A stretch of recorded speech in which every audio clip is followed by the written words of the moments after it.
the starting lineups brought to you by Bally Bet Casino. We begin with Cano Smith and the Rhode Island hosts here. Jordan Stewart in Monterey Bay hoping to bounce back after dropping points at home to Miami last time out.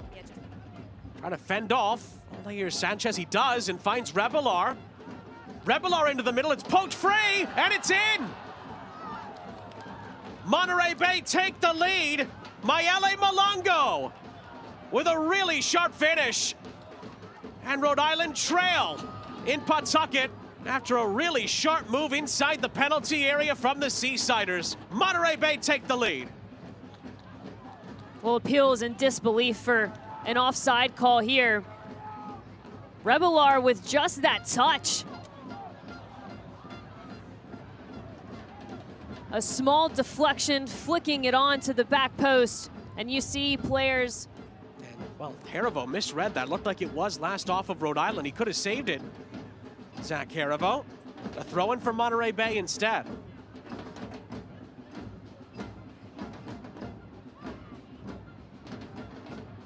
That clearance took a deflection off a teammate. And again, Monterey Bay have some numbers to work with here. Led by Malango on this near side, and Malango will take on the shot. But Koke Vegas was well positioned to deal with it.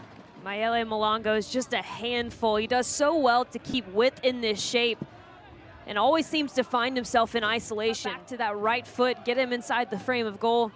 He's been known to try for some bangers. Some of them this year have succeeded. And it's kind of shocking to watch the tape.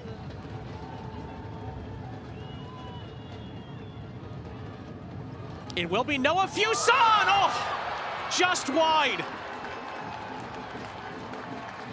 Oh, one or two, I think, in the building thought that had gone in of the netting. And I love that little half glance from Noah Fuson into the runners, keeping Nico Campuzano honest.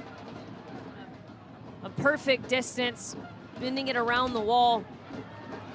Almost tucks it into the side netting. Kwizera, wonderful skill! Oh, it's cleared away by Guzmán.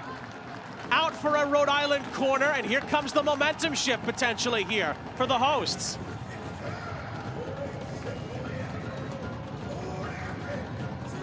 It's already been a quick and early tradition here at Centreville Bank Stadium. The stadium shakes for these Chick-fil-A Attleboro corners, of course. If Rhode Island score from one, everyone can go to a Chick-fil-A Attleboro location for a free chicken sandwich all season long for home games. And from the corner, finds Shapiro Thompson. Rhode Island are going to get something here. They have to hurry. Back towards the edge of the box on the far side. It is played across looking for Dikwa. Popped up high into the air. Harivo not able to get there. It's knotted forward. And then as Rio Hope Gund tries to challenge for it, the halftime whistle goes here in Pawtucket. From the man in red, J.C. Griggs, our head official. And off we go. Centreville Bank Stadium in Pawtucket. Second half between Rhode Island and Monterey Bay. Fuson's acrobatics. And then tried to fit it through a very difficult angle. Ends up seeing it dispossessed, but Rhode Island win the ball back here. Albert Dikwa on the turn. Shot is blocked by Lara. And then Campuzano is there to clean it up. That is the best sight by far for Dikwa. To mitigate a promising attacking moment for Rhode Island. Ball is clipped over the top here. Vegas has to come for it and gets his chest to it, but now the goal is gaping here, and it's cleared off the line by Rio Hope Gund. Heart and mouth moment for Rhode Island, and then Elijah Paul is penalized. Is ultimately what kept the door knocking as we take a look back at this nervy moment that almost saw a 1-goal lead turn into a 2-goal lead for the visitors. But a miscommunication there on the back line. But then they quickly went the other way, and it was positive. Good efforts, good transitional moment. Playing it in behind for Dikwa. Numbers over, but Dikwa's cross is blocked out by Gadiri. Played back in! Another coming together inside the penalty area. Monterey Bay survive. All of a sudden, it's gone end to end.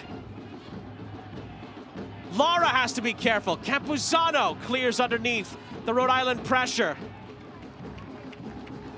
It Looks like Rhode Island have made a couple of changes here. Stoneman and Shapiro-Thompson are off. And Joe Brito will come on, and it's going to be a league debut as well for Mayele Malango. Debuted for the club in the Open Cup midweek, and the 6'5" center back comes on. Actually, Clay Holstead has come on as well. Looks like a triple change in the end. Goes back to the point we talked about earlier, Marion. If Monterey Bay can get to the top of the table and stay towards the top, they might not just get into the playoffs, they could be a really big threat. Dequa flutters this out to the far side for Kwizera. Kwizera's ball, it is dangerous! Joe Brito! Oh, it's magnificent! What a finish! Joe Brito plucks it out of the sky to equalize for Rhode Island. And Centreville Bank Stadium absolutely erupts. It's 1-1.